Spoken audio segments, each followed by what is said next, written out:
Selamat siang, selamat datang kembali dalam JDCN 2020. Sekarang kita akan kembali membahas, kita akan masuk ke sesi yang ketiga.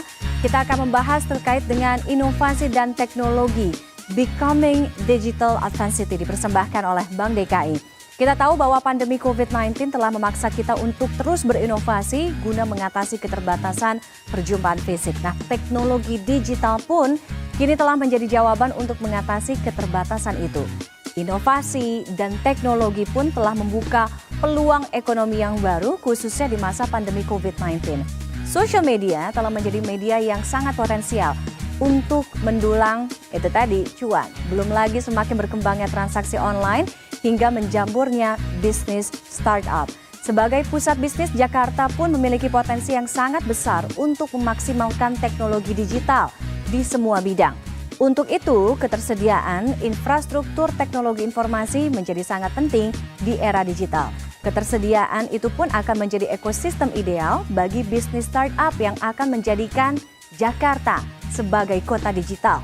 Sebuah kota dengan kekuatan baru berbasis data dan platform yang dapat memanfaatkan potensi ekonomi digital dan inovasi terbaru.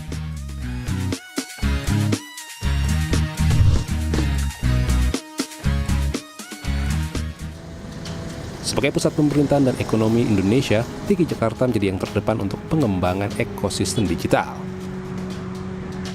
Hal itu memang tidak aneh, mengingat Indonesia merupakan negara dengan potensi ekonomi digital tertinggi di Asia Tenggara.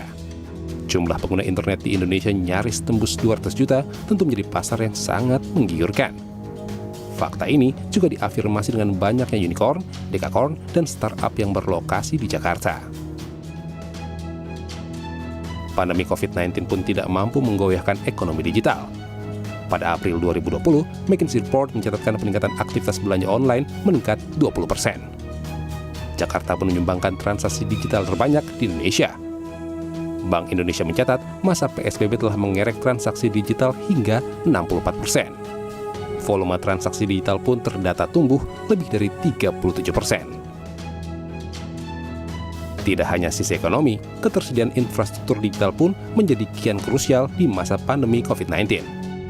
Terhentinya kegiatan belajar mengajar tatap muka mau tak mau memaksa dunia pendidikan untuk lebih memaksimalkan pertemuan di dunia maya. Kegiatan sosial pun kini berganti dengan tegur sapa di dunia maya. Menyadari pentingnya teknologi digital dan tersedianya jaringan internet yang memadai, Pemprov DKI Jakarta pun meluncurkan Jack Wi-Fi untuk mendekatkan akses internet kepada warga. Bekerja sama dengan Asosiasi Penyelenggara Jaringan Teknologi atau APJATEL, Pemprov DKI Jakarta pun kini bisa menyediakan lebih dari 9.000 titik cek Wi-Fi di berbagai lokasi, seperti gedung sekolah, kantor pemerintahan, hingga ruang terbuka hijau. Harapannya, penyediaan infrastruktur kota dan perluasan akses internet untuk kebutuhan masyarakat bisa melingkupi banyak sektor, seperti pendidikan, ekonomi, layanan pemerintah, dan komunikasi warga. Selain APJATEL, Pemprov DKI Jakarta juga berkolaborasi dengan sejumlah startup guna menghadapi pandemi COVID-19. Salah satunya adalah Novlux. Startup artificial intelligence asli Indonesia ini ikut membantu Pemprov DKI Jakarta untuk memantau publik selama masa PSBB.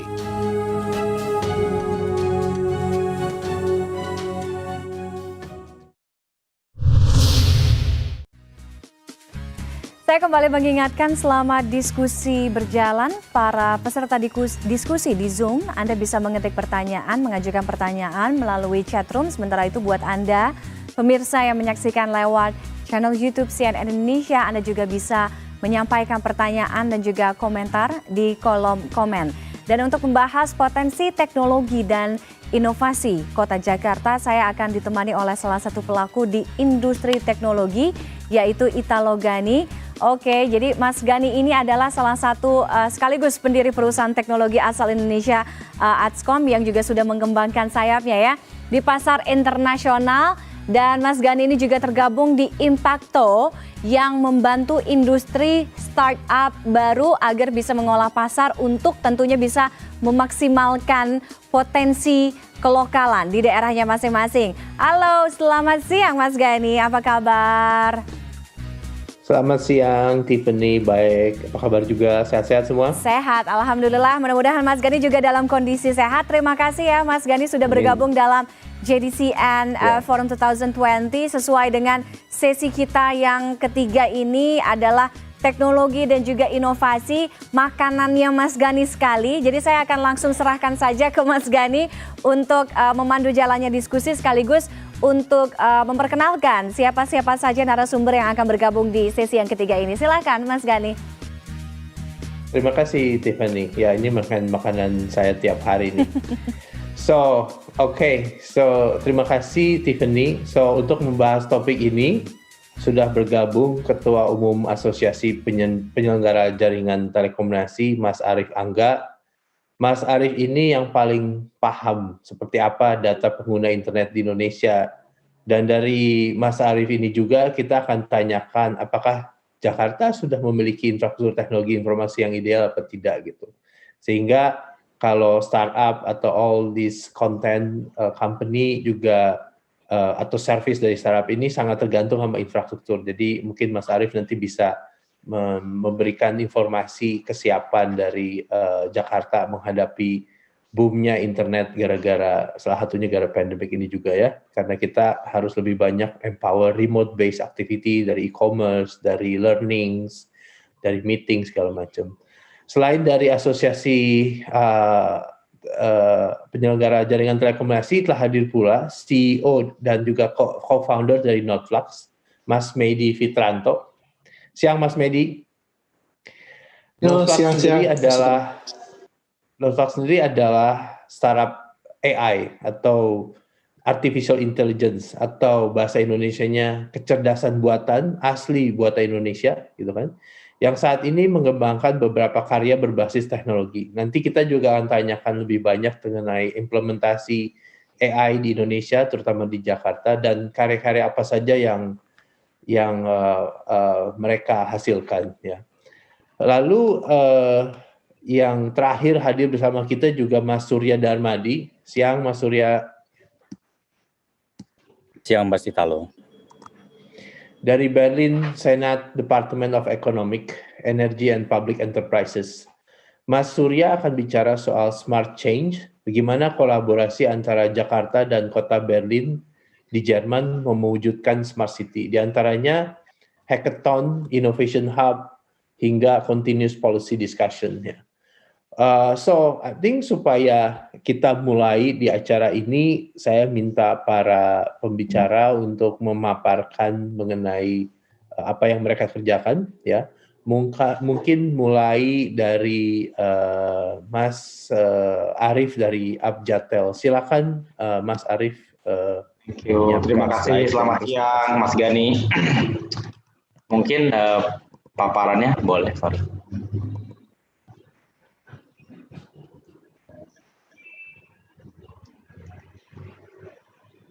Oke, thank you Mas Gani waktunya, dan selamat siang untuk teman-teman yang lain, Mas Medi, Mas Surya. Mungkin saya mau ceritain ya tentang apa sih yang Abjatel kolaborasiin sama Pemda DKI, kurang lebih itu ya topik utamanya.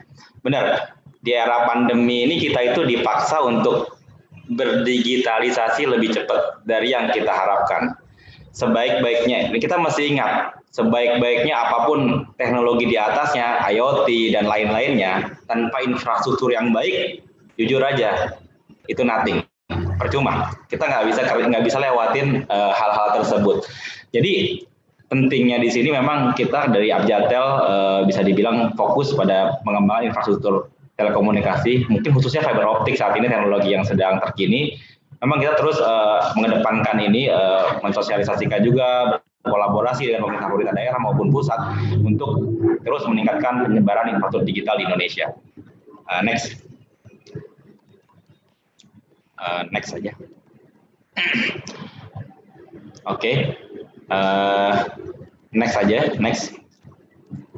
Saat ini mungkin kalau gambaran singkatnya Abjatel ada sekitar 59 anggota, bisa dibilang semua operator telekomunikasi, terutama yang fiber optik, udah bergabung di Abjatel.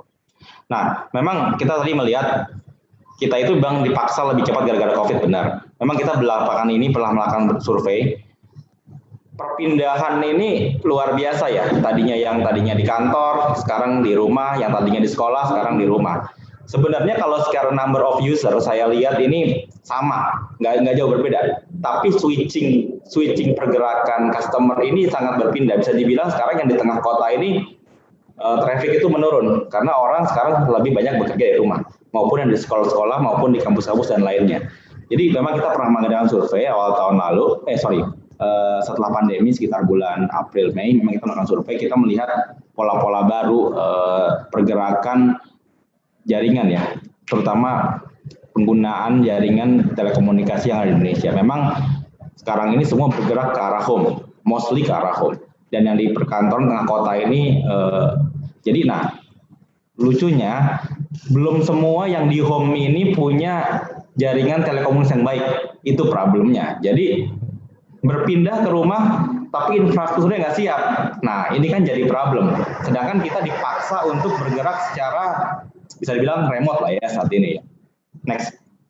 Nah, memang saya bilang tadi, apa sih yang kita coba kerjain dengan Pemda DKI? Kebetulan memang beberapa kali kita berdiskusi dengan Pak Gubernur, dan kebetulan kemarin saat itu ini ada inisiatif yang baik lah antara saya kira-kira dengan Pemprov DKI. Memang beberapa kali saya bicara dengan Pak Gubernur, kolaborasi apa nih? Ini kita saling butuh. Bisa dibilang masyarakat ini bisa bilang internet, telekomunikasi jadi infrastruktur dasar saat ini. Mungkin sama kayak air dan listrik ya, hampir ya. Bisa dibilang tanpa itu kita bisa dibilang mati internet ini kayak kecelakaan gitu. Kita lebih baik mati listrik kan kayak gitu yang ada. Nah, kita pikir ini saling keterkaitan, makanya kita harus kolaborasi. Apa sih kolaborasinya? Nah, waktu itu ada inisiatif yang baik dan sangat cepat dari Pemprov DKI, mungkin diwakili dengan Bu Kadis Kominfo ketika itu. Kita melihat, yang saya bilang tadi, kita dipaksa di rumah, tapi infrastruktur nggak siap. Yang paling terkorbankan jujur anak-anak sekolah ketika itu. Nah, akhirnya kita coba ada MOU untuk bareng-bareng dengan Pemprov DKI menyalakan jak wifi ya, kurang lebih seperti itu.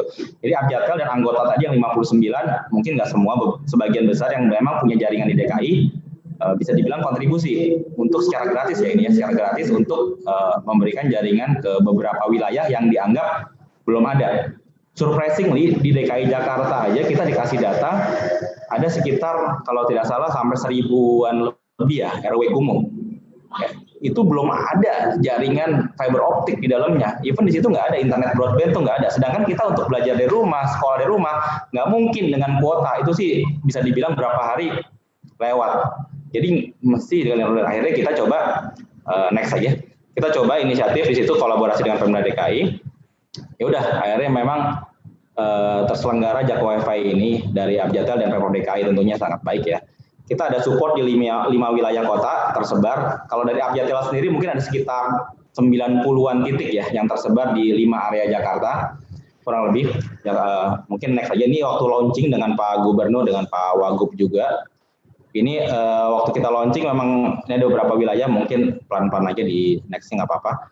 Ini ada 5 area di selatan, pusat, timur, dan yang lainnya. Pokoknya 5 area untuk launching, tapi saat ini sedang progres untuk area-area lainnya. Hopefully mungkin di akhir tahun ini saya harap di sekitar 90-an lokasi.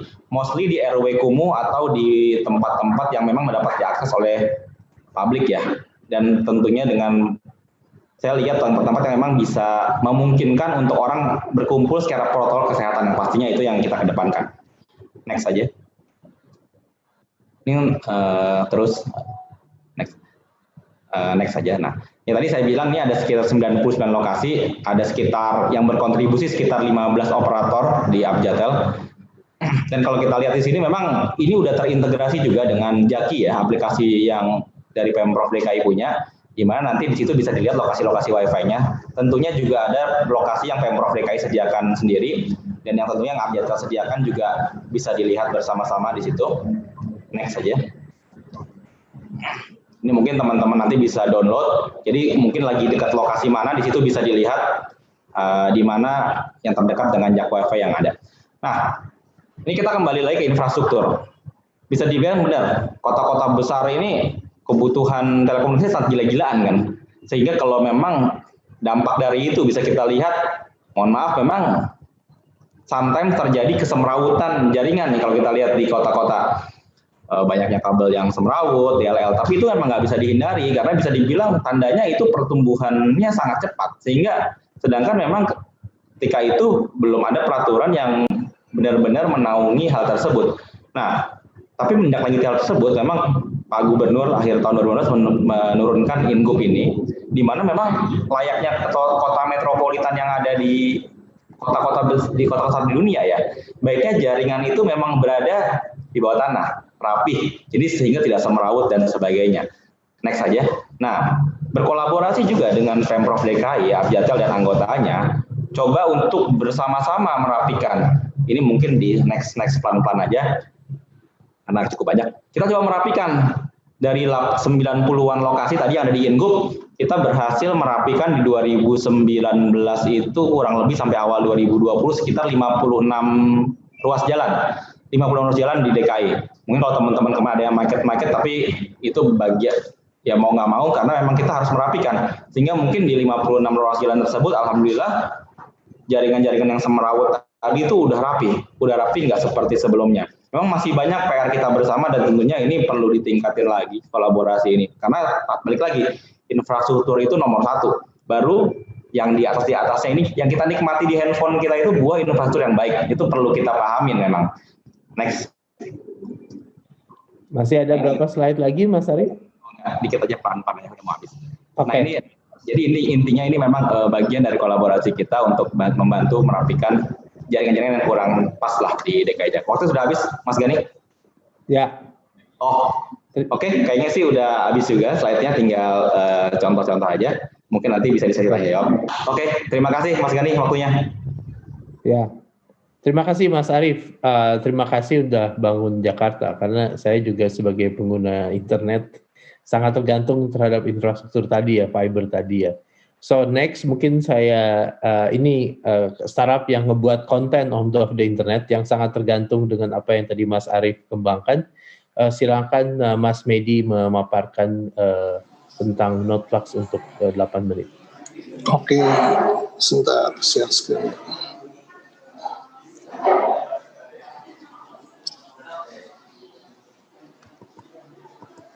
Slide-nya udah keluar ya?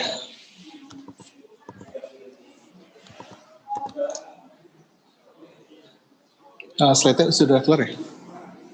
Belum kayaknya. Belum.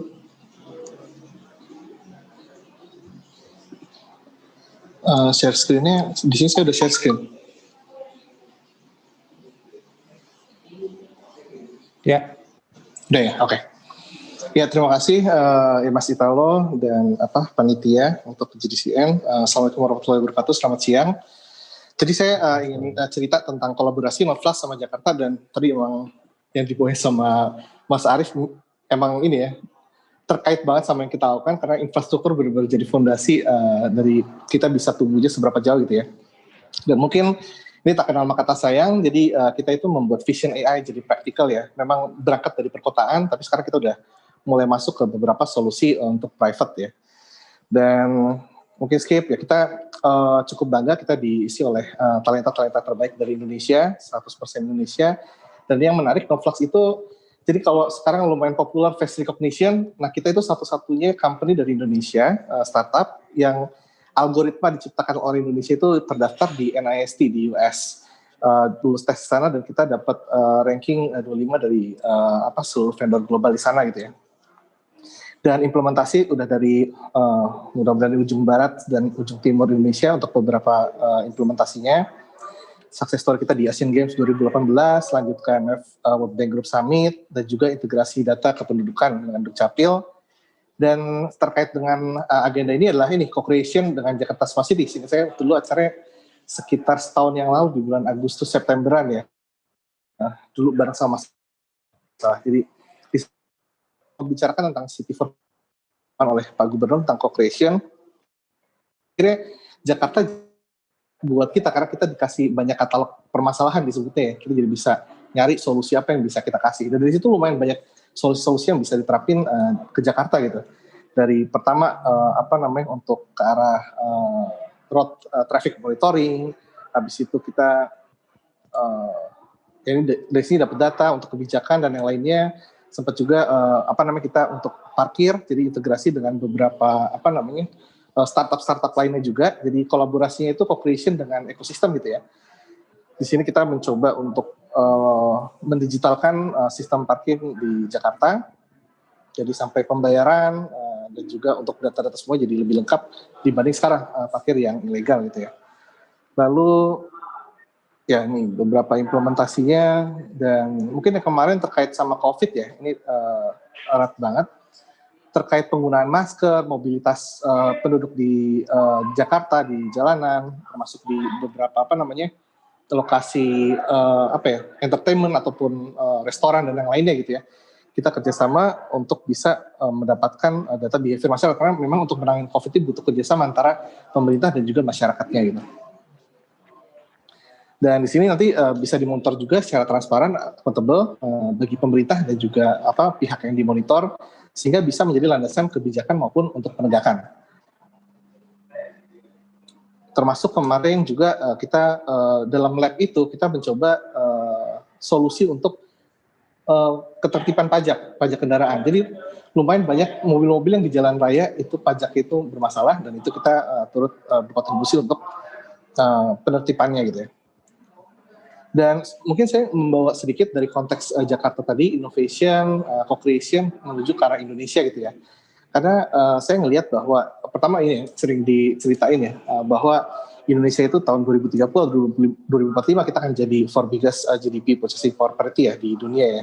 Kalau sekarang udah ranking 7 ya. Dan problemnya adalah memang Indonesia itu negara yang luar biasa besar gitu ya.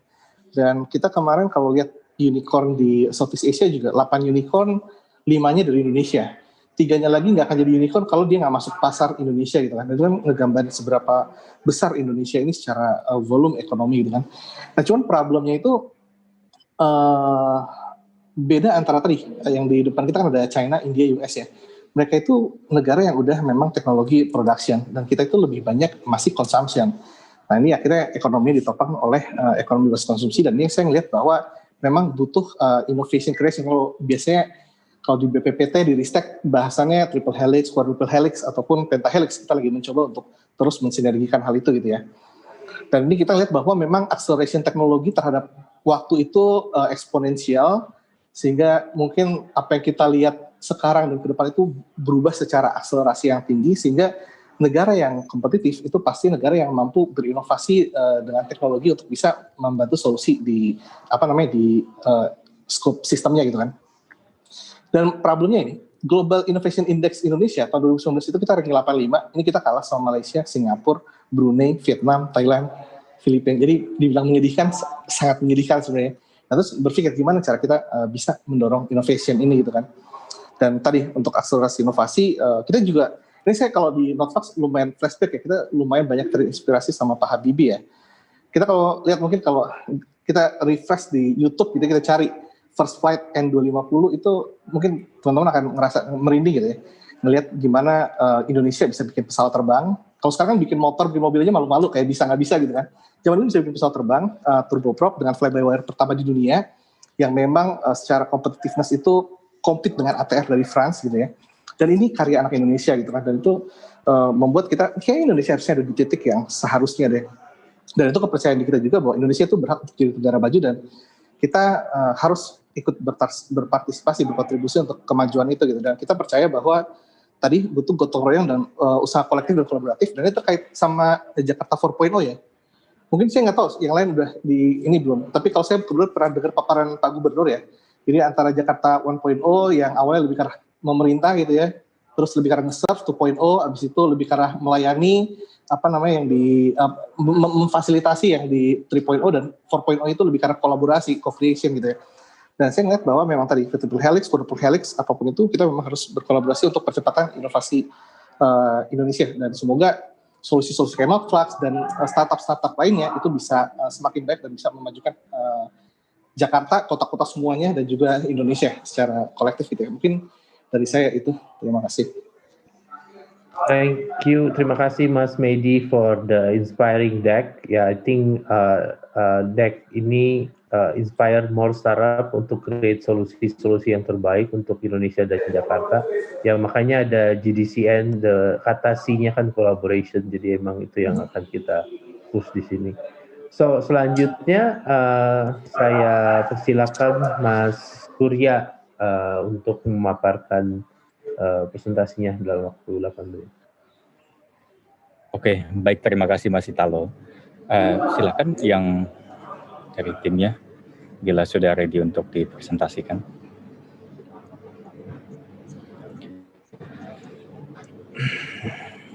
Oke, ya selamat siang teman-teman semuanya dan semua yang menonton.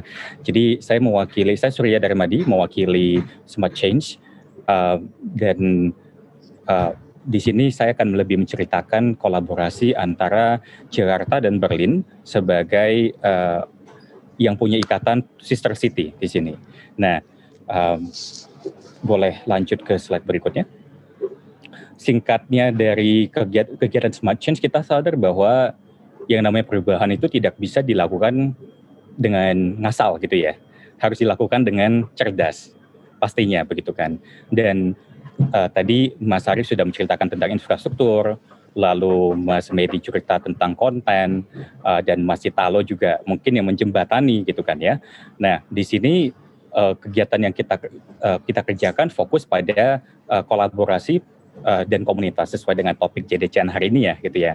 Dan spesifiknya kita merangkul para inovator, para pengusaha, para pemimpin masyarakat untuk bisa berinovasi. Dan karena kita tahu ada banyak permasalahan kota, traffic adalah salah satu yang klasik ya, yang banyak dialami. Dan infrastruktur juga salah satu yang memang klasik juga. Nah, bagaimana masalah-masalah tadi itu bisa dilakukan, bisa dihandle bersama dengan para kolaborator. Nah, itu dalam di backbone dari kerjasama ini. Nah, mungkin sekilas kita melihat bahwa ya permasalahan kota Jakarta itu luar biasa banyak dan teknologi seperti yang dilakukan oleh Notflux dari infrastrukturnya yang seperti dilakukan oleh Mas Harif itu menjadi salah satu solusi di sini dengan menggunakan teknologi begitu kan ya. Dan kita tahu bahwa teknologi yang sekarang ini harusnya bisa disebarkan, bisa menginspirasi lebih banyak komunitas lagi. Nah, di sini melalui Smart Change kita menggandeng akademinya dan pastinya pelaku industri startup teknologi dan tentu saja departemen di dalam pemerintahan dan anggota masyarakat pada umumnya begitu.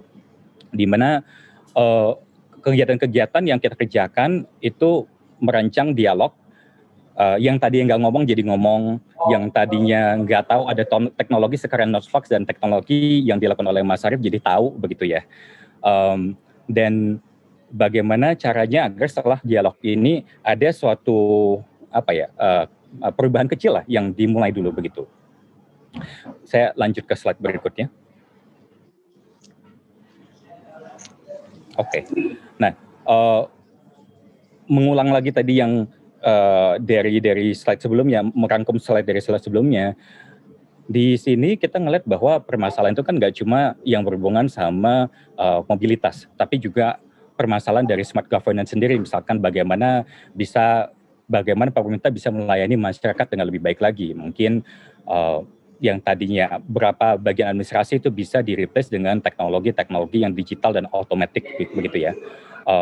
Termasuk juga smart living, bagaimana caranya agar masyarakat Jakarta, kita tidak ngomongin yang cuma ngerti teknologi saja, tapi orang-orang yang mungkin ya seperti lansia, seperti anak-anak, yang tidak begitu memahami konteks teknologi itu, tapi juga bisa mendapatkan manfaat dari teknologi itu sendiri kan, begitu kan.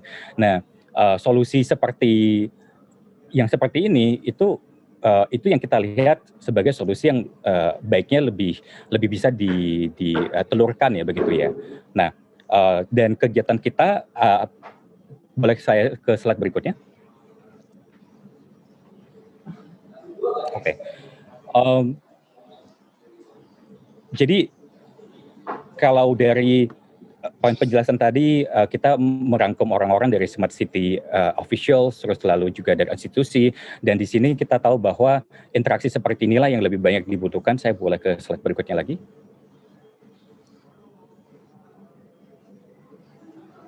Boleh ke slide berikutnya lagi, maaf.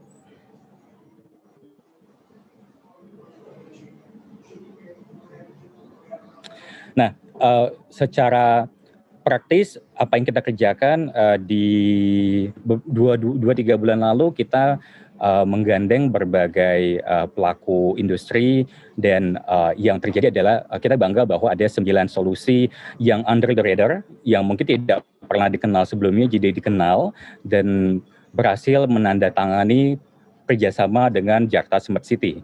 Inilah menjadi tonggak yang akan terus kita kembangkan berikutnya, dan di sini kita juga nggak melihat nggak cuma keterlibatan dari pengusahanya juga, tapi keterlibatan dari tenaga ahli yang menyediakan waktunya untuk berbicara tentang apa sih permasalahan yang sebenarnya yang terjadi di Jakarta.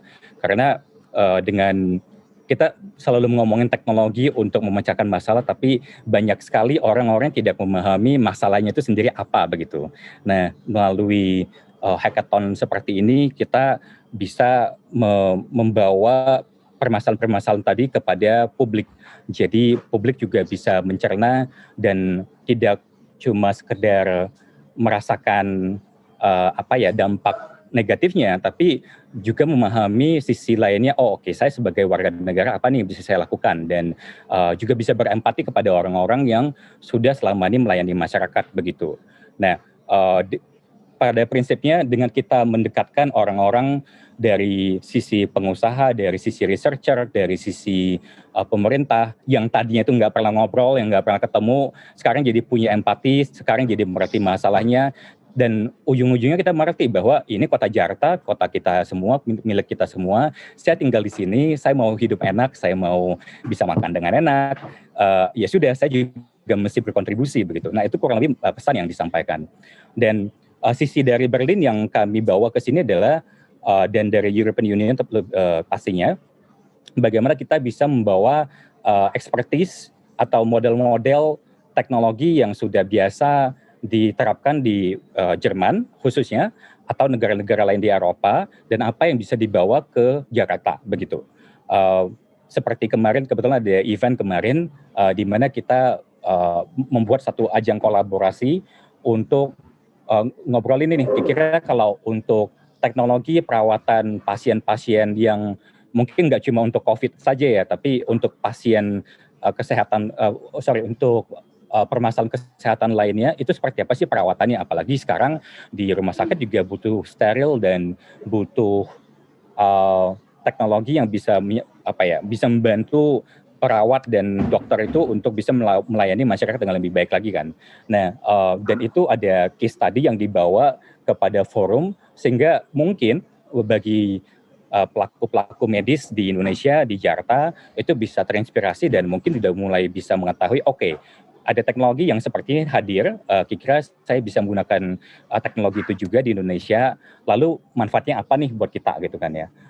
Dan macam-macam lainnya seperti kita ngomongin penanganan banjir selama ini mungkin sudah ada CCTV di mana-mana nih gitu kan ya, udah bisa firefighting-nya terjadi nih begitu kan ya. Tapi kalau kejadian ini berlangsung terus-menerus, tentu saja kita akan melirik kembali prevention action-nya seperti apa sih. Nah, teknologi seperti itu juga disampaikan dalam ajang dialog dan ajang inspirasi.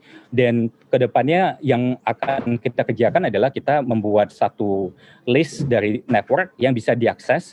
Sebutannya kita nanti akan rangkum dalam Accelerator Future City, di mana para warga-warga Jakarta yang terdaftar, yang benar-benar berminat dan berkomitmen untuk belajar, bisa mengakses para expert di sini, para tenaga ahli. Tenaga ahli di sini juga tentu saja profilnya macam-macam, mulai dari anggota pemerintahan di Europe ataupun di Indonesia, bisa juga yang para investor, bisa juga para para tenaga ahli, para pengusaha seperti Mas Medi, seperti Mas Ari, seperti Mas Italo, begitu ya. Nah, itu yang kita kerjakan. Boleh ke slide berikutnya? Dan tentu saja kita tahu bahwa bagaimanapun kita butuh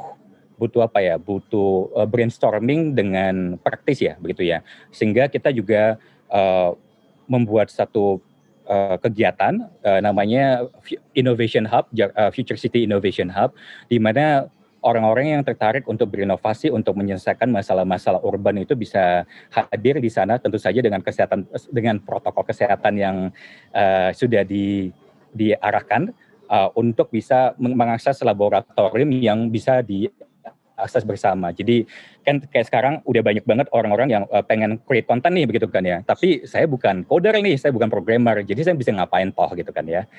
Ya barangkali saya bisa just share my knowledge or just share the problem around me, begitu, dan bisa mengakses ruang podcast di dalam lab ini. Atau tentu saja juga ada 3D modeling yang pasti akan berguna bagi orang-orang yang ingin memahami masalah dari 3 dimensi, begitu. Tentu saja semua teknologi itu tidak akan bisa berjalan dengan efektif apabila tidak didukung oleh pemerintah itu sendiri. Nah, disinilah kerjasama kita dengan Jakarta Smart City, mereka memberikan semacam konsultasi hour begitu untuk mengurai kira-kira kalau permasalahan kota begini itu jalurnya bagaimana sih kalau di pemerintahan kota Jakarta, begitu ya. Dan kalau misalkan ada teknologi, misalkan nih untuk penguraian kemacetan atau penguraian sampah, tentu saja ada protokol-protokol kota yang mesti dipatuhi. Dan jangan sampai teknologi udah dibikin, tapi ternyata melanggar peraturan, itu kan nggak efektif. Nah, disitulah kita membuat satu platform untuk bisa kolaborasi lebih nyata, lebih dekat, dengan aman juga pastinya, dan program seperti ini yang kita lihat sebagai program yang di awal ini kita butuhkan, apalagi di masa krisis seperti ini, kita lebih urgent untuk berkolaborasi. Mas Surya, itu dari saya. Cukup ya, oke. Ya. Ya, karena waktunya udah cukup. So, terima kasih. Mas Surya. I know Berlin is one of the startup city di Europe, gitu kan. So, great that Berlin bisa bantu Jakarta juga dengan all the teknologi dan transfer teknologinya. So, sesi selanjutnya adalah sesi Q&A. Jadi kalau pemirsa, audiens ada yang tertarik bertanya, silahkan bertanya. Dan ini sudah ada beberapa pertanyaan masuk. Mungkin saya bacakan satu pertanyaan buat Mas Arif dari Abjatel nih. Pemberi pertanyaan Aska dari Jakarta Selatan. Pembangunan jaringan Wi-Fi untuk melayani kebutuhan Jakarta ini kan terus dilakukan. Namun dalam pelaksanaannya tentunya banyak hambatan gitu. Terutama adalah jangkauan Jakarta Wi-Fi yang kurang maksimal. Saya yakin ini kan gara-gara pandemik everything nggak ada yang tahu prediksi gitu di dunia ini terjadi, jadi semua serba mendadak. Mungkin bisa sharing nggak Mas Arif terkena rencana ke depan kerjasama Abjatel untuk terutama untuk daerah pemukiman padat kali ya. Oke, thank you Mas Gani tadi dengan Aska ya. Oke, mungkin saya bantu jawab seperti ini. Memang Jak Wi-Fi ini dari awal ketika kita coba buat, memang kalau dibilang semua area dapat nggak sih? Saya jawab aja pasti enggak. Karena memang kita fokus memang untuk area yang belum nih ya. Tolong yang belum ada jaringan broadband dan sebagainya. Dan kita fokus juga ketika itu Abjatel memang fokus memberikan di area yang ini poin nomor 2 adalah kumuh. Ini juga kumuhnya beda. Jadi di Jakarta tuh ada 4 area kumuh. Ringan, sedang, berat, sama sangat berat. Nah, ketika itu kita berpikir untuk agar tepat sasaran, akhirnya kita fokus di area yang berat dan sangat berat. Jadi mungkin untuk teman-teman yang di area lain, yang alhamdulillah berarti secara kategori nggak termasuk itu, gitu. Memang memang kalau dibilang semua, mungkin nggak akan semua banget akan dapat sih, kurang lebih seperti itu. karena kita fokus untuk ngebantu teman-teman yang memang membutuhkan banget fasilitas Wi-Fi gratis ini untuk terutama untuk belajar ya, terutama fokus nomor 1 untuk belajar. Kira-kira seperti itu, Mas Gani. Jadi emang fokusnya untuk edukasi ya? Fokus Nomor satunya untuk edukasi tentunya. Karena Betul. di situ kan edukasi kan banyak menggunakan video kan, dan video perlu high bandwidth kan, makanya emang paling cocok melalui jaringan fiber ya. Betul. Karena memang kalau dengan seluler ada kuota berat. I see, oke. Baik. Oke, terima kasih Mas Arief. Selanjutnya ada pertanyaan buat Mas Medi. Kan kalau pengembangan inovasi ini dari Friska Putri dari Jakarta Barat. Nah, pengembangan inovasi dia akan merupakan kebutuhan yang sangat penting ya. Cuman kita juga melihat pengembangan inovasi digital erat kaitannya dengan isu privacy, data privacy atau keamanan privasi gitu kan. Nah, Non-Flux sendiri kira-kira untuk memprotek data privacy itu kira-kira apa yang kalian lakukan ya? Ya pertama pasti segala macam solusi pasti ada ini ya, side effect-nya ya. Contoh paling simpel kan kayak pisau ya, bisa buat motong wortel buat masak, tapi bisa juga untuk ini kejahatan ya. Dan dalam hal ini memang untuk privacy itu yang jadi topik di mana-mana, dan kalau di kita tuh ada RUU yang kita semua lagi nunggu untuk bisa diselesaikan ya, perlindungan data pribadi, cuma memang belum diketok-ketok kan, karena itu bisa jadi fondasinya. Tapi kalau kita di Notflux pertama kita walaupun belum diketok, kita berusaha memahami konteks apa di dalamnya gitu kan. Pertama bahwa data agregasi itu boleh, profiling yang nggak boleh, kita tracking data yang sifatnya itu ya profiling ID gitu ya. Itu yang nggak boleh, itu kita nggak lakukan gitu. Even sebenarnya di solusi kita di cloud kita ada cloud yang on premise gitu ya. On premise memang server di client gitu. Tapi kalau di cloud itu kita nggak nyimpen datanya gitu. Jadi konsep berpikirnya adalah ada beberapa ya. Pertama kalau kita ya maksudnya pengen jahat ya. Saya pengen memanfaatkan data penduduk, cuman kebetulan itu kita nggak ngambil ke sana gitu. Tapi saya ada kekhawatiran kedua, gimana kalau data yang ada di saya terus dicolong orang, misalkan kayak leak dan yang lainnya, ada cyber security problem, ngambil data yang mana keluar. Nah di kita data individu itu akhirnya juga nggak disimpan di kita. Jadi prinsipnya supaya orang nggak ngambil emas di rumah kita, di rumahnya jangan ada emas. Jadi jangan naruh sesuatu yang berbahaya untuk kita pegang. Kalau kita memang nggak memerlukan hal itu juga gitu. Dan jadi kita melihatnya lebih ke arah sana ya. Pertama secara naluri kita sendiri, kita coba ngelihat gimana perspektif yang saat ini dianut di GDPR, di perlindungan data pribadi walaupun belum disahkan, kita lebih ke arah playing safe di sana, dan mudah-mudahan sih ke depannya ini bisa diregulate supaya lebih strict juga, supaya jangan cuma Notflux yang rapi, nanti yang lain pada berantakan kan, biar semuanya jadi rapi gitu ya. Paling itu ya pandangan kita ya. Oke. Terima kasih Medi. So selanjutnya ada pertanyaan buat Nindya dari Jakarta Timur, ini mungkin buat Mas Surya nih untuk Smart Change. Program Smart Change ini kan menarik banget ya untuk pengembangan Smart City, kolaborasi pemerintah, masyarakat dan dunia usaha. Boleh sharing nggak sih animo masyarakat dan juga dunia usaha terkait hal ini gitu kan, berdasarkan pengalamannya Mas Surya di Berlin Senate ini? Oke, terima kasih Mas Italo dan terima kasih Nindya dari Jakarta Timur ya. Jadi kalau untuk animo sendiri terakhir ketika kita mengerjakan program ini, kita mendapatkan kurang lebih dari 150 proposal yang semuanya tertarik untuk kerjasama dengan Jakarta begitu. Dan tentu saja kita di sini mencari apa yang paling dibutuhkan oleh Jakarta pada saat krisis seperti ini, dan kita kerjasama dengan beberapa advisory board sebutannya, dan dari Jakarta Smart City juga memberikan arahan solusi-solusi apa saja bisa diintegrasikan dengan yang sudah ada saat ini.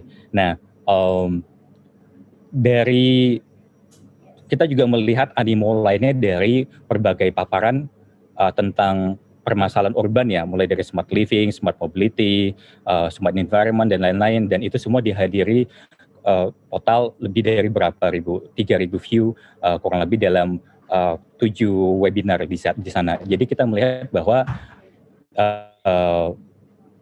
animonya sangat luar biasa, dan kita ngeliat juga viewernya itu nggak cuma dari Jakarta, dari Pulau Jawa pada umumnya, dari Sumatera ada juga, dari Papua ada juga.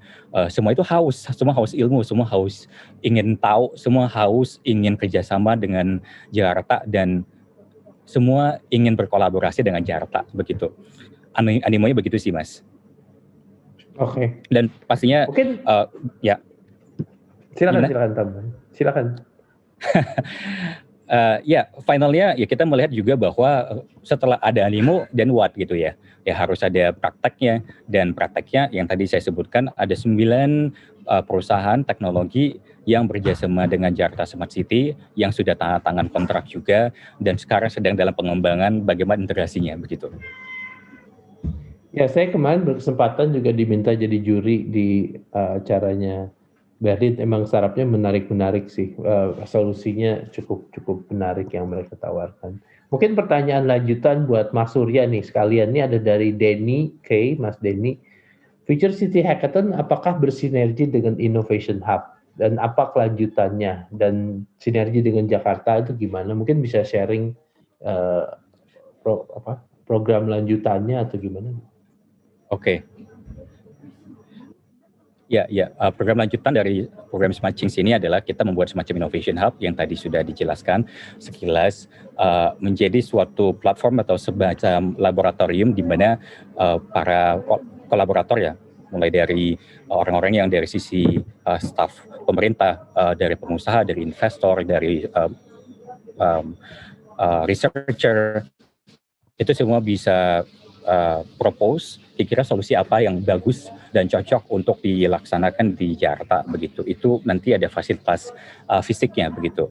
Nah, kelanjutan dari Future City Hackathon itu nyambung ke sana, di mana orang-orang yang sudah pernah apply dari sana tentu saja kita akan engage lagi, dan tentu saja orang-orang yang sudah pernah berkontribusi menjadi tenaga ahli untuk memaparkan semua permasalahan dan solusi yang baik di Jakarta akan kita engage kembali di dalam Innovation Hub ini.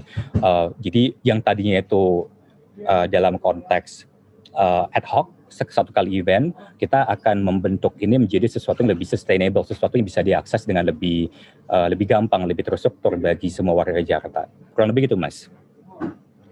Nah, ini ada pertanyaan sebenarnya related statement terakhir dari Mas Surya. Ini pertanyaan untuk semua, saya tanya gitu kan. Menarik, ada satu kata kunci sustainable gitu kan. Nah, sustainability ini penting banget di dunia startup gitu kan.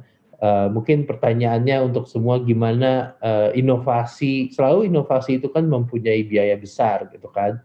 Apa yang dilakukan oleh Abjatel juga membangun infrastruktur, karena antara ngebangun bandwidth yang besar dan untuk serve the content gitu kan, tapi tentunya kita harus pikirin sustainability, gimana perusahaan itu bisa sustainable, tidak tergantung mungkin sama duit investasi saja, tapi bisa jadi sebuah ekonomi yang terus berkembang. Mungkin saya start dari Mas Arief, juga bisa ngasih pendapat mengenai sustainable. Karena ngebangun network itu mahal sekali, mahal banget, belum bandwidthnya dari luar negeri gitu kan. Sedangkan kita masukin ke daerah, kita harus nyebar infrastruktur ke semua, nggak hanya di Jakarta tapi seluruh Indonesia gitu kan. Nanti mungkin dari sisi Mas Medi juga bisa ngasih as a startup yang diinvest sama venture capital, gimana melihat sustainability. Mungkin nanti dari Mas Surya bisa kasih tambahan. Mungkin start dari Mas Arief. Oke, thank you Mas Gani. Jadi kata kuncinya sih satu ya. Bisnis ini kan network ya Mas ya. Network ini berarti kan saling terhubung. Tandanya benar investasi di jaringan ini mahal. Tapi sometimes lokasi si B punya di sini, si C punya di sini. Nah ini yang perlu dikolaborasiin, kurang lebih seperti itu Mas Gani. Jadi bisa dibilang akhirnya network ini kan terhubung. tidak perlu kita sebenarnya ngebangun semuanya, karena ini juga akan terjadi overlapping secara network. Misalnya kita semua retail gede ini ngebangun di satu tempat aja, kan jadi overlapping, akhirnya market juga nggak sustain. Nah memang ke depan ini eranya ini kolaborasi di industri, terutama di infrastruktur ini memang network sharing ya ke depan ini kurang lebih. Jadi memang kita berhargai jaringan harus kita ngebangun sendiri, karena kalau ngebangun sendiri terus sampai kapan juga nggak akan selesai. Indonesia juga terlalu luas, Mas. Even Jakarta sendiri luas, kan? Apalagi Indonesia. Jadi memang kita ke depan network sharing, infra sharing, dan kolaborasi ini, even kita dengan sesama operator maupun kita dengan government ini yang penting ke depannya untuk sustainability industri. Kurang lebih gitu, Mas Gani. Oke, I think it's a good input karena Apjata sebagai asosiasi yang empower the collaboration, dan emang di era everything is sharing, from car sharing, bike sharing. Jadi tadi ada kata network sharing juga ya, supaya nggak oversupply tapi nggak terpakai.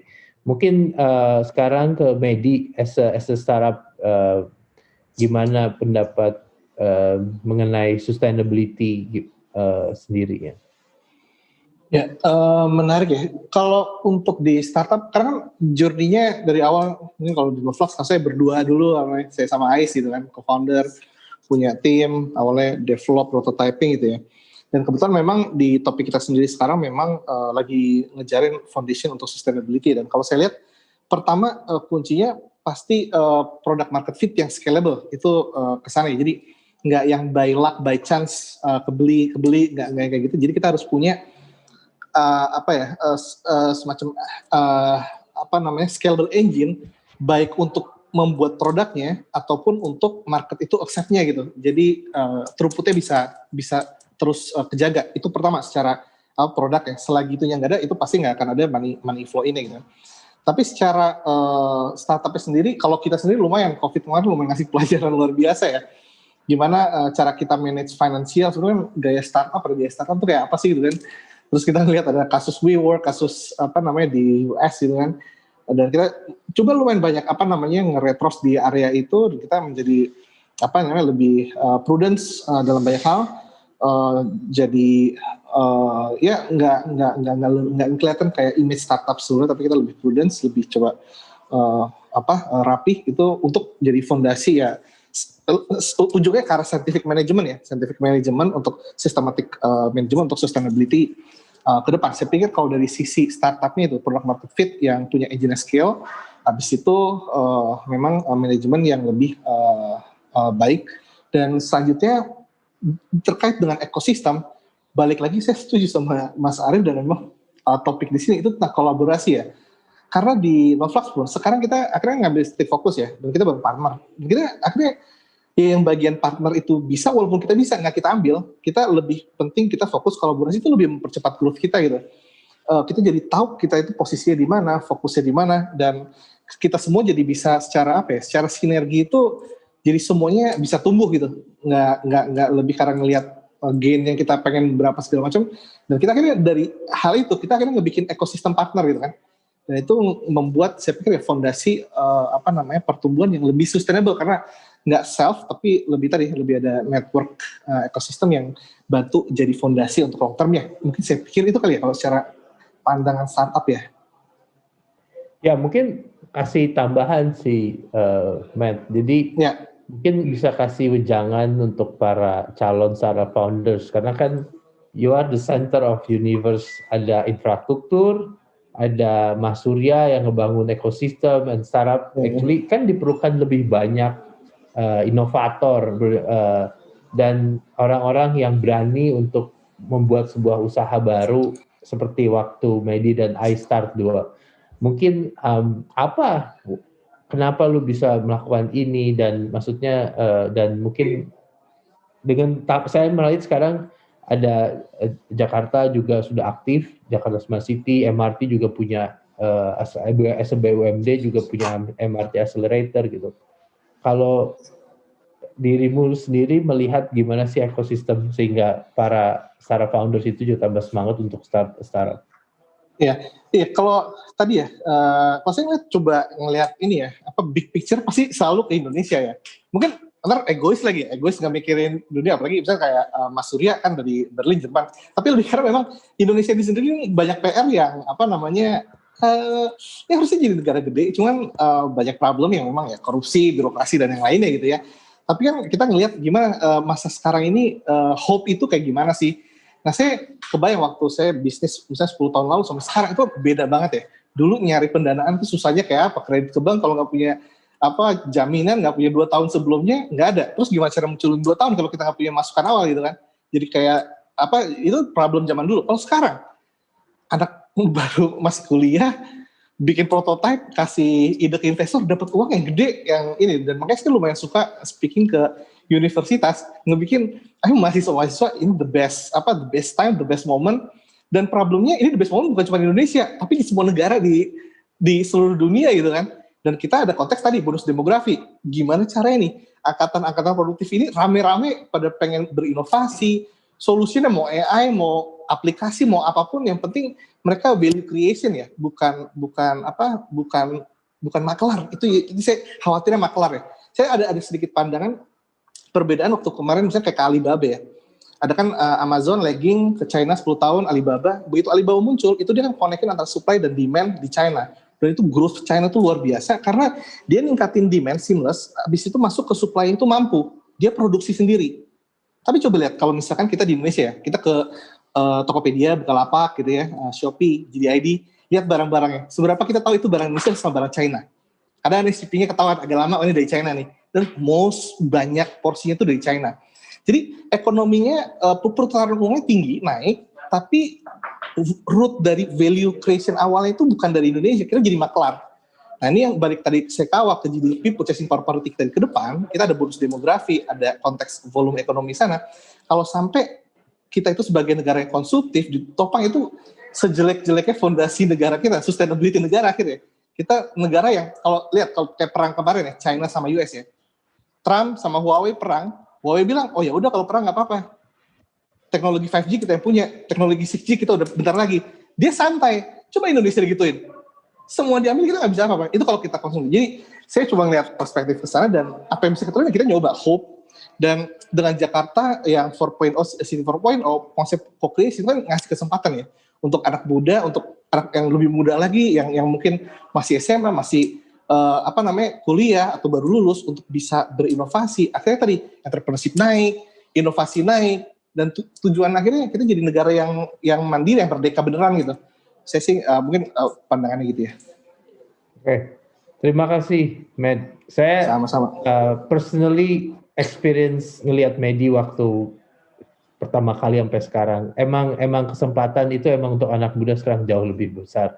Nah, apalagi dengan adanya ekosistem. Nah, dari Mas Surya mungkin kasih tambahan mengenai sustainability gitu kan. Itu kan sangat penting gitu kan. Dengan adanya kalian membuat event-event juga memberi kesempatan juga untuk create this more sustainability. Bisa ditambahin mungkin? Iya, terima kasih Mas.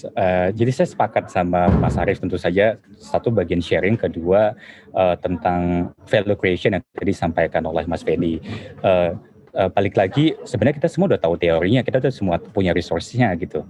Tapi balik lagi kita sendiri yang bagaimana ya, butuh diajak ya, butuh dilibatkan begitu kan. Nah, dalam hal sustainability ini memang harus ada pihak-pihak di awal yang mengajak semua orang-orang yang udah punya pengetahuan, semua orang yang pintar di Indonesia ya, untuk datang kerjasama, mengesampingkan egonya untuk bisa menyelesaikan masalah tadi gitu. Jadi dengan ada edukasi seperti ini istilahnya bagaimana ya? Ini bukan barang lo, ini bukan tanggung jawab gue. Itu kita ubah menjadi ini tanggung jawab kita bersama, begitu. Nah, mengubah perspektif itu sih yang misalkan kalau kita ngomongin sustainability juga kan kita ngomongin bagaimana kita turunin cost kan ya, turunin biaya kan, dan kalau Jakarta turunin biaya fasilitas dan biaya perbaikan begitu kan. Nah, kalau warganya itu sadar bahwa ini bukan kalau tadinya dibilang bahwa ini adalah fasilitas negara terserah gue mau ngapain gitu kan ya, nggak gue minta juga nggak masalah gitu kan ya. Tapi kalau kita ubah, kita libatkan, kita ajak, sekarang perspektifnya berbeda. Oh ini fasilitas yang bisa gue pakai di lingkungan gue, ini adalah barang gue juga, karena ini barang kita semua, barang kita pakai bersama dengan satu lingkungan begitu kan. Nah, dalam konteks kolaborasi ini sih ajakan keterlibatan dan ada kreasi yang benar-benar nyata di sana supaya nobody left behind dan benar-benar ada fungsi yang praktis. Itu sih bagi saya kunci menjadi sustainability. Oke, terima kasih banyak Mas Surya. Mungkin ini summary aja, last statement dari saya sebelum saya tutup acaranya. Terima kasih Mas Arief dengan Mas Surya dan Mas Medi. Mungkin dengan adanya ekosistem yang sekarang sudah jauh lebih mature gitu kan, infrastruktur ada, ekosistem building kayak Mas Surya ada, dan contoh-contoh yang sudah diterapkan oleh Medi, kita juga berharap lebih banyak startup founders untuk coming people. Kalau saya selalu bilang gini, dulu namanya buka usaha, sekarang namanya startup, tapi sebenarnya sama.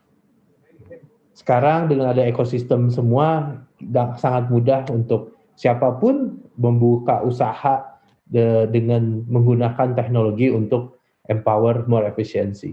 Mungkin dari saya seperti itu, Tiffany. Saya serahkan kembali ke Tiffany.